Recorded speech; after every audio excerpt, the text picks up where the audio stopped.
One of the things that was important to my husband and I as we were going through the hockey experience was to teach our son a work ethic, to teach him what went into playing hockey, the amount of money, all of those things. And a great way to do that was through fundraisers. And one of them was selling chocolate-covered almonds. And oftentimes parents get busy, so it's so much easier to just buy the almonds or sell them at work. And what we wanted to do was to make him go door to door, see the work that went into it, and make him work for it.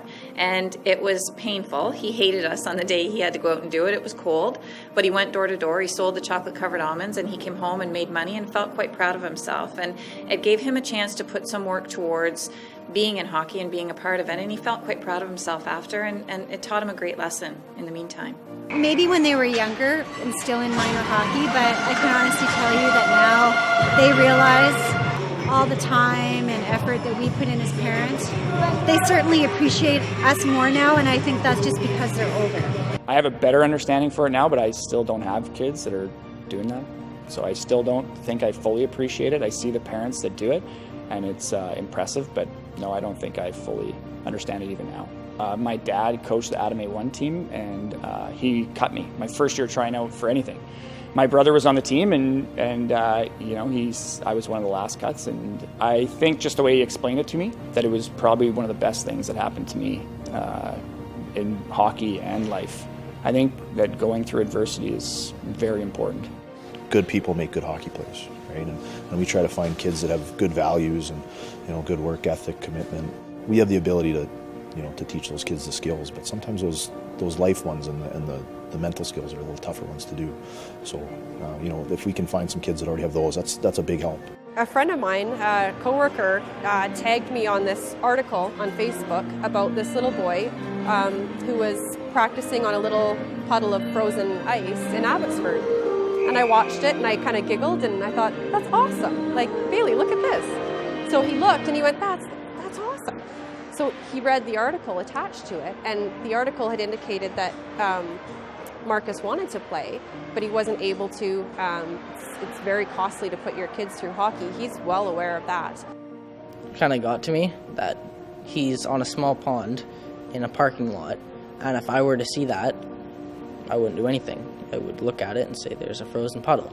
But he looks at it as a place to go skate, and he puts his gear on and goes and just for a small amount of time just goes out and just skates. So he's on his phone, he's Googling, he goes, well, why don't we set up a GoFundMe account and raise money for Marcus? Yeah, sure. Will you help me write it? Sure I will. It's gone to Marcus's family to put him into hockey, and to Abbotsford minor hockey. And a lot of people have sent in old gear for Marcus, and still in good condition. Super proud of him. Something he wanted to do. He looks at the goalies as his brothers and sisters, and he said, you know what, that's crap. Like, it's a shame that a kid can't play hockey because of money. And I said, but that's a reality. And he goes, you have somebody, maybe he has a bunch of potential and we'll never know because he wasn't able to play.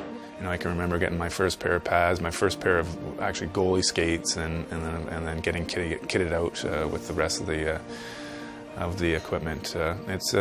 It was a big cost. You know, I walk into the stores today and I just cannot believe what it costs for equipment and you know what moms and dads have to sacrifice so their children can enjoy the sport they love. It's important for kids that are in hockey to realize that there should be no entitlement there. And in the room, a lot of the times when you have that sense of entitlement, or when your teammates have that sense of entitlement, it brings kind of a bad vibe into the room, and it's not good for anybody. So it's important to work for what you have and appreciate what your parents do for you in order for you to play hockey. On that cold day, it wasn't fun to go out and sell those chocolate-covered almonds, but at the same time, it felt good to know that I was helping my parents get me through that hockey season.